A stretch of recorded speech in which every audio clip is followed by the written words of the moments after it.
Irmãos, o texto que nós leremos, que é o Evangelho de João, capítulo 1, conta uma história. E esse texto conta uma história muito bonita e muito maravilhosa. E como toda boa história, existe um início e existe um personagem principal sobre o qual esse enredo está versando. O texto de João não é apenas um poema ou uma descrição.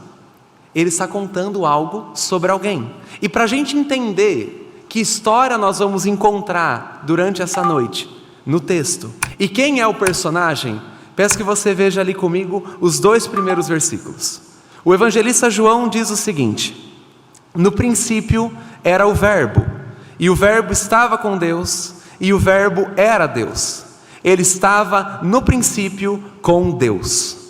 Nesses 2 primeiros versículos, a gente consegue visualizar sobre quem João vai falar e de onde está vindo este personagem que é o núcleo da história. João está dizendo o seguinte: que antes de tudo e todos, no princípio, na origem de todas as coisas, havia alguém que ele chamou de Verbo. No original grego, a palavra que aparece é Logos. E essa palavrinha, ela tem um peso e um poder que a gente precisa refletir sobre ela.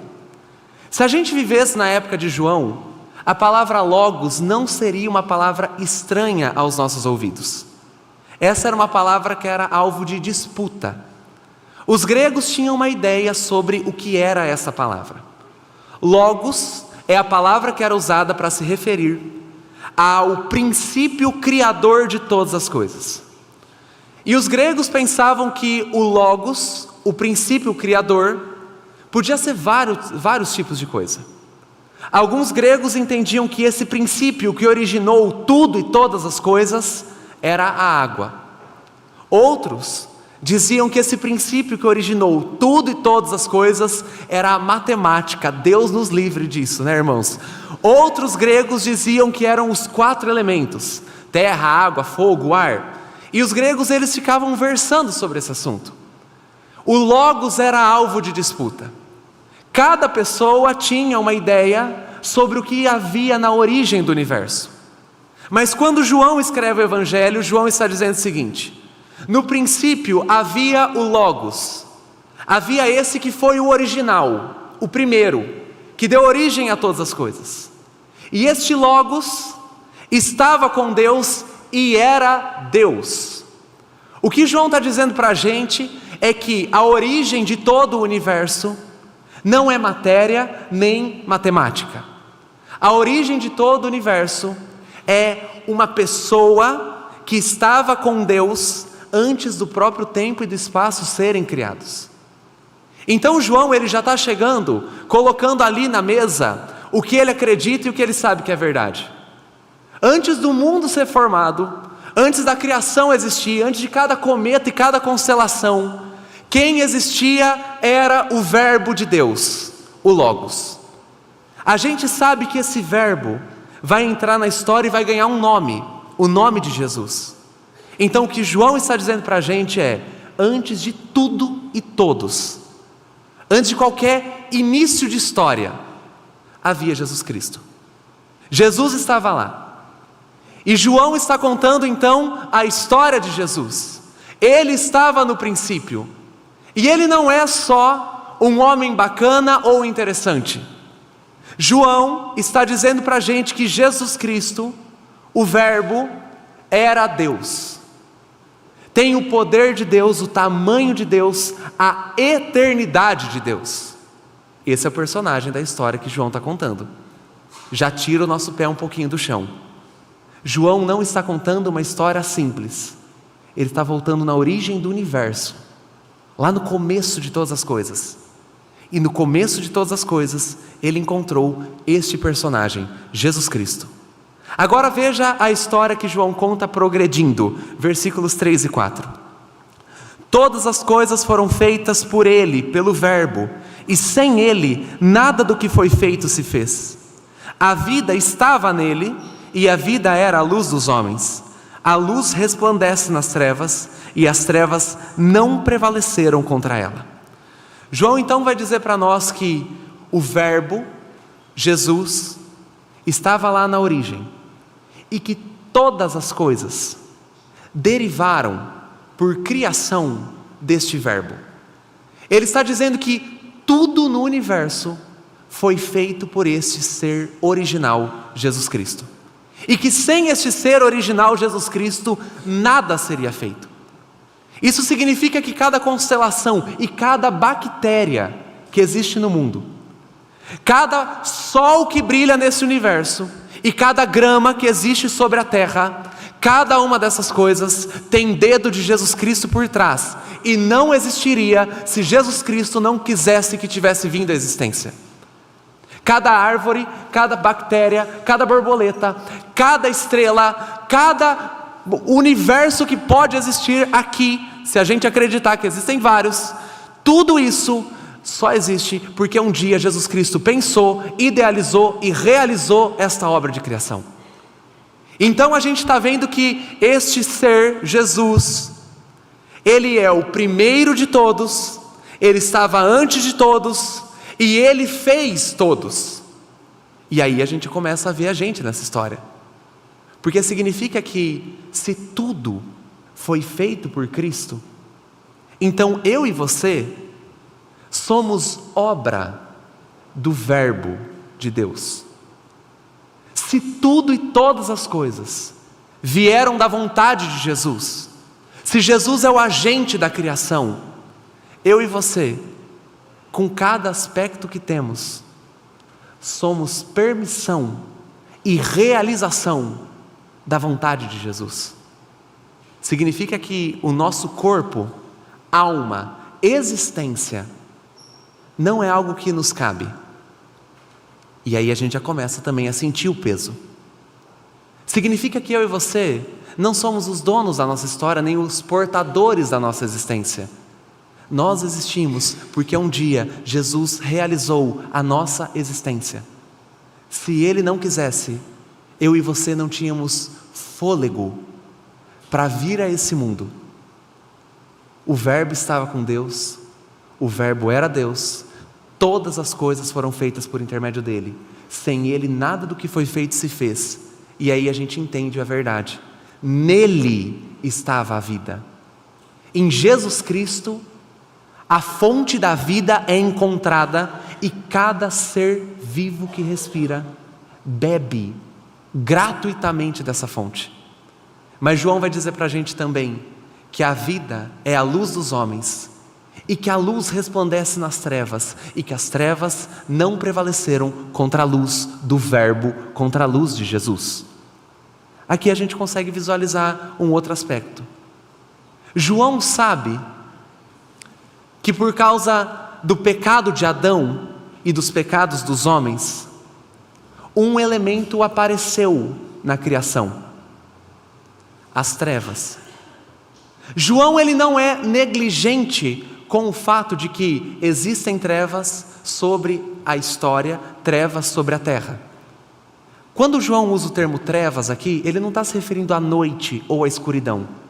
João está se referindo àquelas trevas que nós nos referimos quando olhamos para uma coisa maligna. Trevas aqui tem o sentido de mal. O que João está dizendo para a gente é que, mesmo que o mal exista, mesmo que o mal seja uma verdade, por causa do pecado dos homens, a luz do Verbo resplandece nas trevas e podem vir todos os demônios do inferno. Eles não prevalecem contra a luz do Verbo de Deus. A luz resplandece nas trevas e as trevas não prevaleceram contra ela. Então veja a história que João está contando. Lá no início havia Jesus Cristo. Jesus Cristo é Deus. Jesus Cristo fez cada coisa que existe. E Jesus Cristo derrotou e tem poder para derrotar cada treva que pode aparecer sobre a história.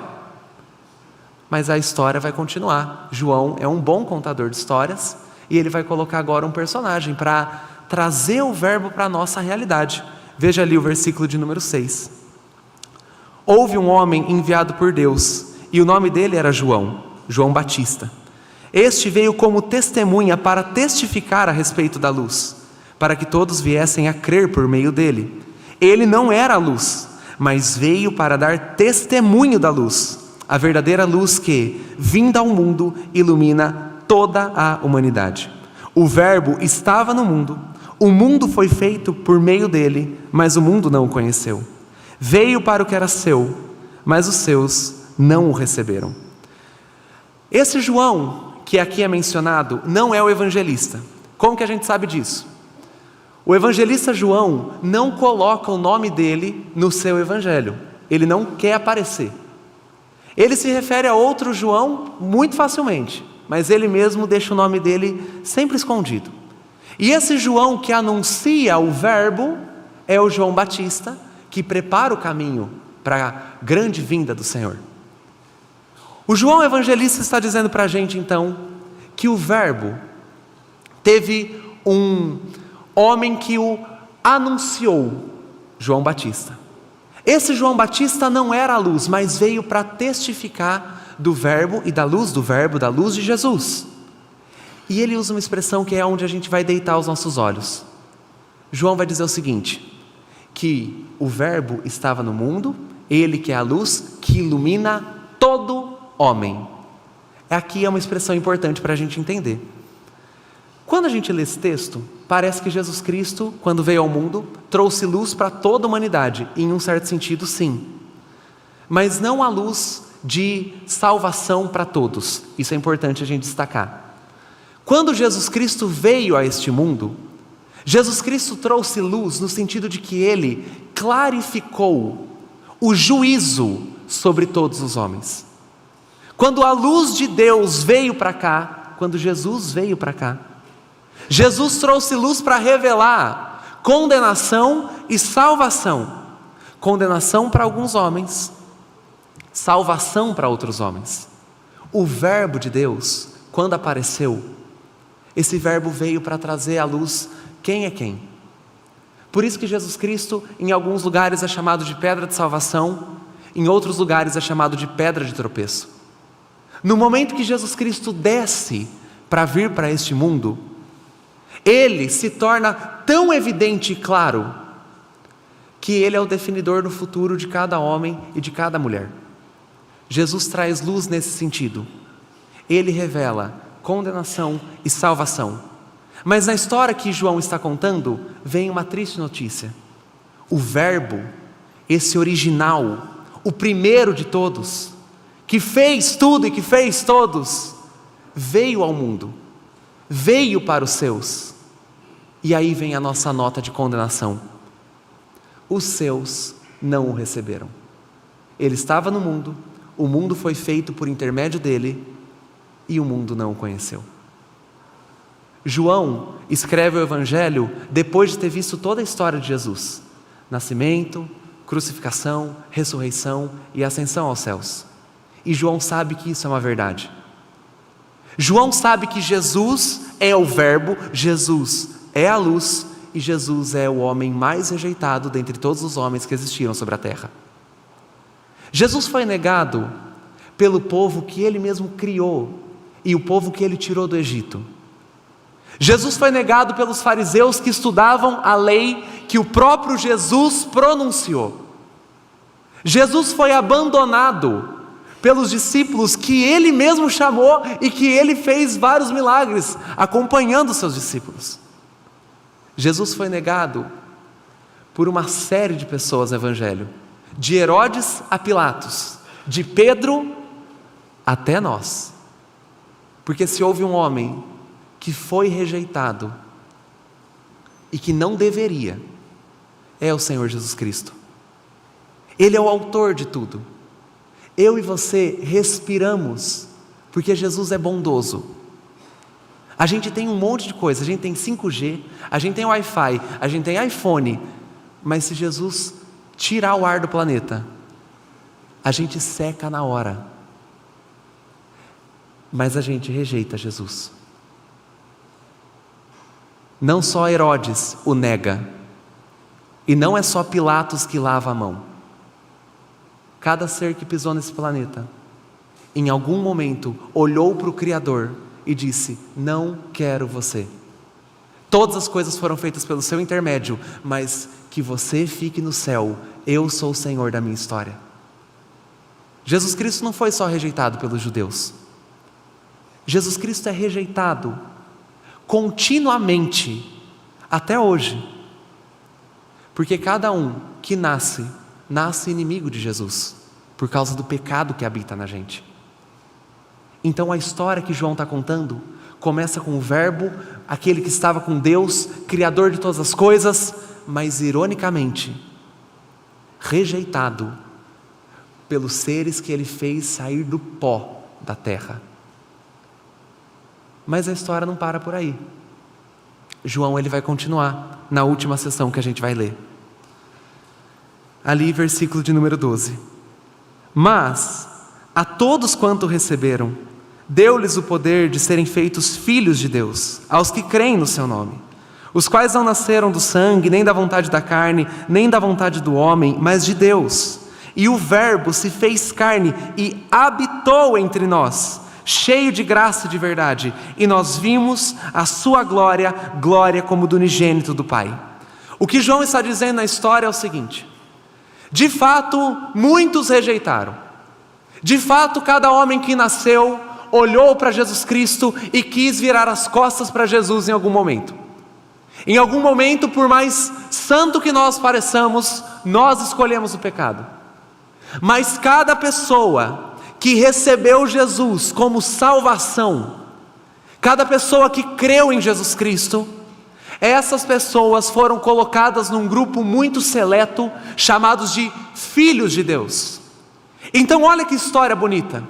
O Verbo que estava com Deus na origem do mundo, que fez todos os mundos possíveis, que foi rejeitado pelo seu mundo criado, o Verbo desce na terra e é negado. Mas por que o Verbo desce na terra? Por que Jesus Cristo se encarna e habita entre nós? Jesus Cristo desce na terra para que todo aquele que recebe Jesus como Senhor e Salvador tenha colocado seu nome numa outra categoria. Não seja mais um rebelde, mas seja elevado ao nível de filho de Deus. Olha que história linda. O Verbo eterno habitou entre nós. O que João está dizendo é isso. Nós vimos o Criador. Imagina, gente, esse negócio. Imagina que João, o apóstolo, pode dizer para a gente que ele viu o Verbo ao lado dele. Esse é o sentido da expressão habitou entre nós. O Verbo de Deus, o Criador, armou a sua tenda na Judeia. Deus sujou seus pés de areia. E por que é que Deus sujou seus pés de areia? Para vir atrás de uma criação rebelde que virou as costas para Ele. O Verbo desceu ao mundo, não porque o mundo tinha um valor inerente e próprio, não porque o mundo tinha algo de significado. O Verbo desceu ao mundo porque Ele é muito melhor do que o mundo. O mundo o negou. Eu e você negamos o Verbo. Eu e você negamos o nosso Criador. Mas o Criador desceu e sujou seus pés de barro para vir ao mundo e trazer rebeldes de volta para sua casa. Isso aqui não existe em nenhuma outra religião. Isso aqui é uma coisa que só o cristianismo proporciona. O Logos Criador, a origem, aquele da onde deriva toda a vida e luz, veio para baixo. João viu o Logos, o Verbo, comprar pão em Nazaré. João viu o Logos, o Verbo, pescando no mar da Galileia. João viu o Logos, o Verbo, andando no meio da Judeia, curando leprosos e cegos. João viu tudo isso. O Verbo se fez carne e habitou entre nós, e nós vimos a sua glória. João está dizendo isso para a gente. Eu não estou falando sobre um homem comum, ou sobre uma pessoa que é apenas interessante. O Criador desceu para a criatura, e não é uma criatura boa. O Criador veio ouvir as besteiras que a criatura fala. O Criador podia reiniciar o universo. Já parou para pensar nisso? Deus poderia zerar o universo e extinguir cada vida que pecou contra Ele e simplesmente recriar uma nova espécie, um novo tipo de ser, mas Ele decidiu investir nos pecadores. O Verbo habitou entre nós. Nós o vimos pescando no mar da Galileia. E como Ele habitou entre nós? cheio de graça e cheio de verdade. Ele não habitou entre nós com dureza, maldade. Ele habitou entre nós cheio do que Ele tem no seu coração, graça e verdade. Então João começa a sua história falando do verbo, a origem. E de repente João mostra o verbo descendo, vindo até a gente, para a nossa salvação. É um texto lindo, que você não encontra em nenhuma outra religião, nenhuma outra. Mas o cristianismo é o texto base. E a partir desse texto eu quero tirar 3 pequenas aplicações para a gente, mas do que a história do verbo traz para a nossa história. Irmãos, pensa só comigo. A nossa temporada tem como tema entre nós, porque o verbo esteve entre nós. E o que a gente percebe quando a gente vê o verbo, Jesus, andando no nosso lado? Comendo os nossos pães, bebendo a nossa água, pisando o nosso solo, tocando a nossa areia. A gente percebe uma coisa: quando Jesus Cristo veio para esse mundo, para essa terra, quando Jesus tocou leprosos, quando Jesus Cristo expulsou vendedores do templo, Jesus Cristo estava vindo fazer uma obra maravilhosa. Ele estava vindo incluir seres rebeldes na história do verbo de Deus, na história dele mesmo. Tem ideia do que é isso? O que Jesus Cristo veio fazer neste mundo é incluir criaturas na história que Ele vivencia. Ele não veio aqui dar um show do que Ele é e do que Ele pode fazer. Ele veio aqui incluir pecadores redimidos na história dele mesmo. Sabe como a gente percebe isso? Quando nós lemos os escritos de Paulo.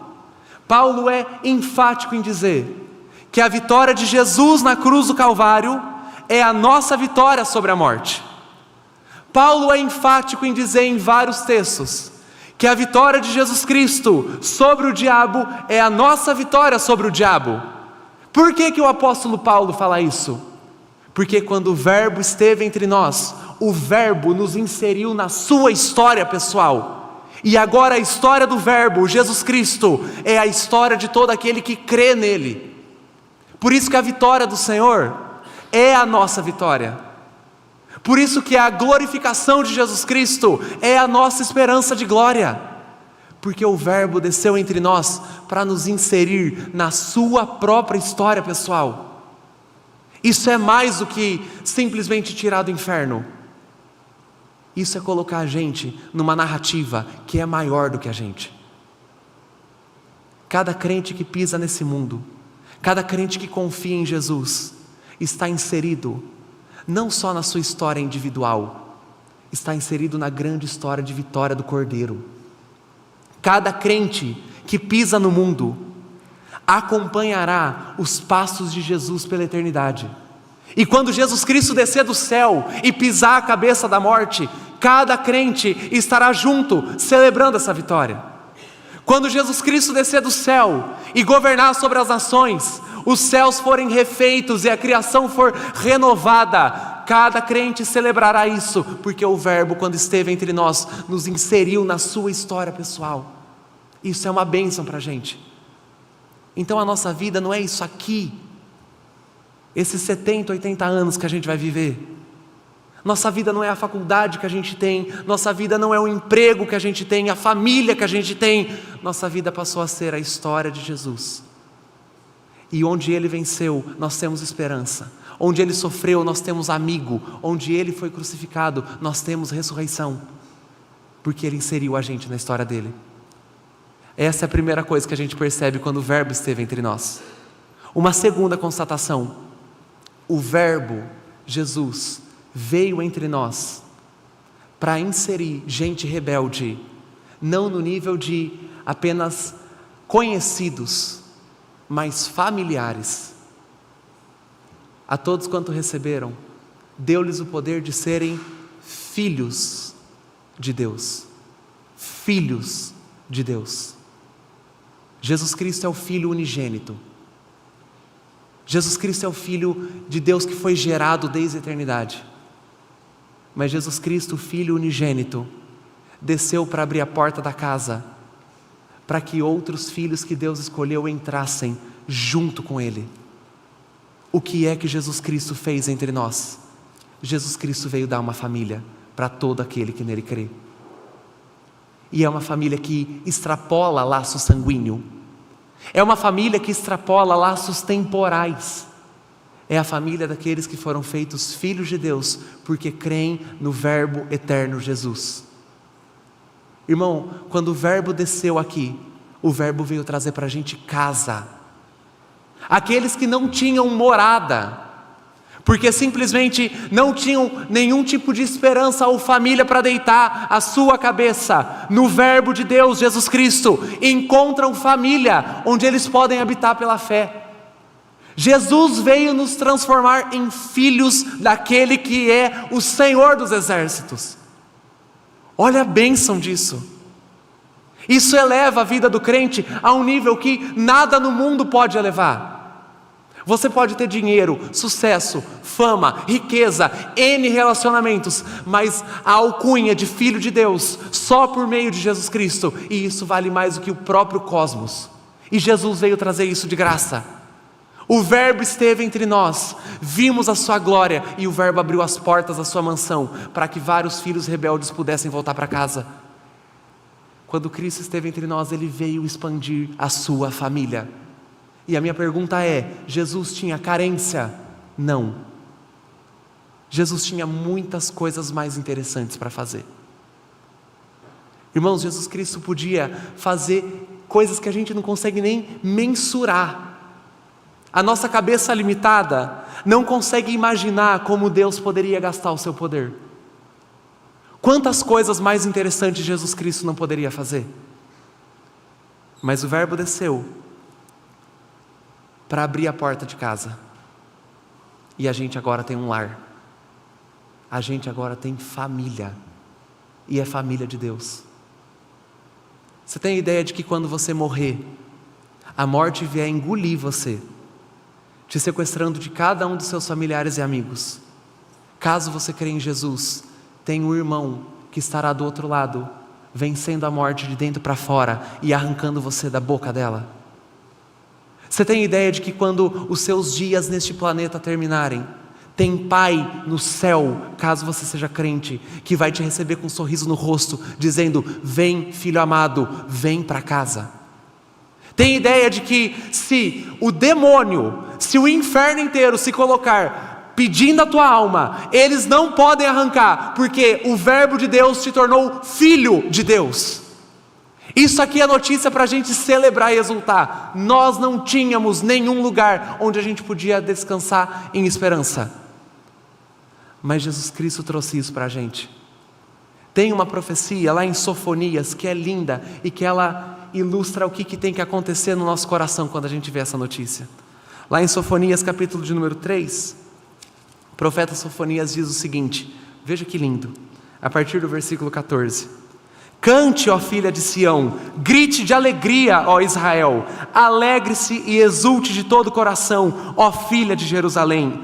O Senhor retirou as sentenças que eram contra você, o Senhor afastou os seus inimigos, o Rei de Israel, o Senhor está no meio de você, você não precisa temer nenhum mal. Naquele dia se dirá em Jerusalém: não tenha medo, ó Sião, nem desfaleça suas mãos, o Senhor seu Deus está no meio de você, poderoso para salvar, Ele ficará contente com você, Ele a renovará no seu amor e se encherá de júbilo por causa de você. Congregarei os entristecidos, porque estavam afastados das festas, estes que são do seu meio e sobre os quais pesam afronta.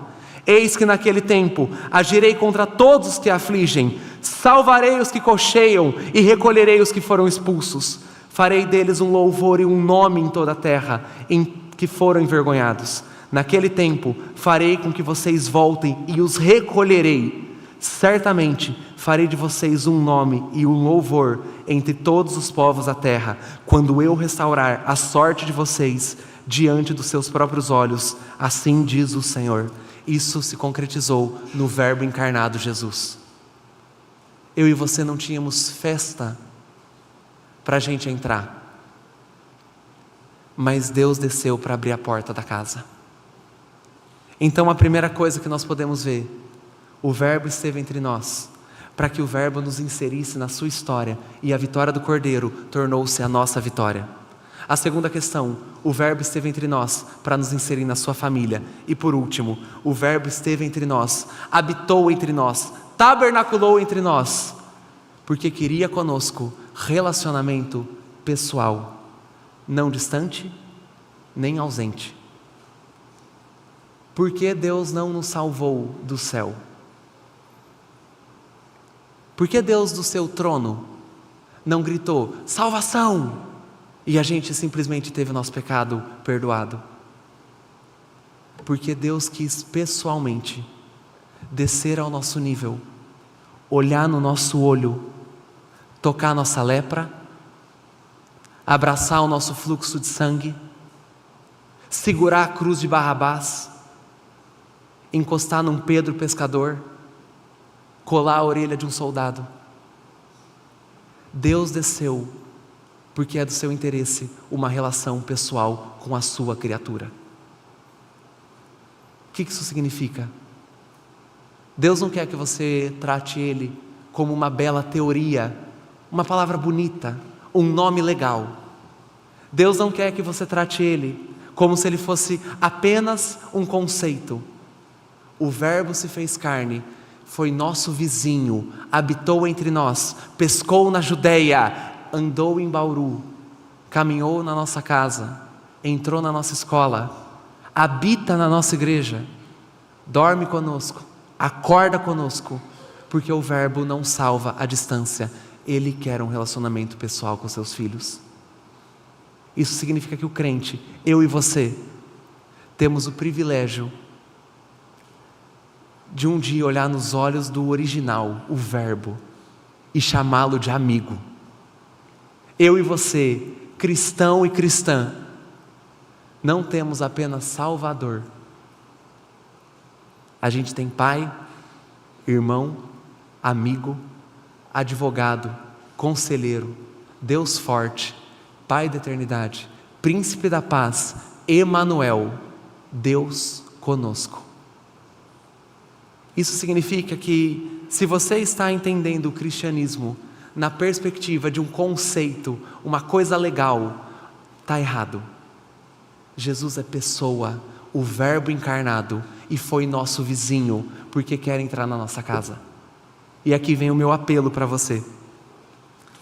Irmão, ser crente não é aderir a um conjunto cultural de práticas. Ser crente não é ir numa temporada. Ser crente não é estender a mão quando o pastor impetra a bênção. Ser crente não é participar de uma série de liturgias. Ser crente é ter um relacionamento com Jesus, o Verbo. Ser crente é ter amizade com o Senhor, o Logos, o Deus de Israel, Senhor de justiça.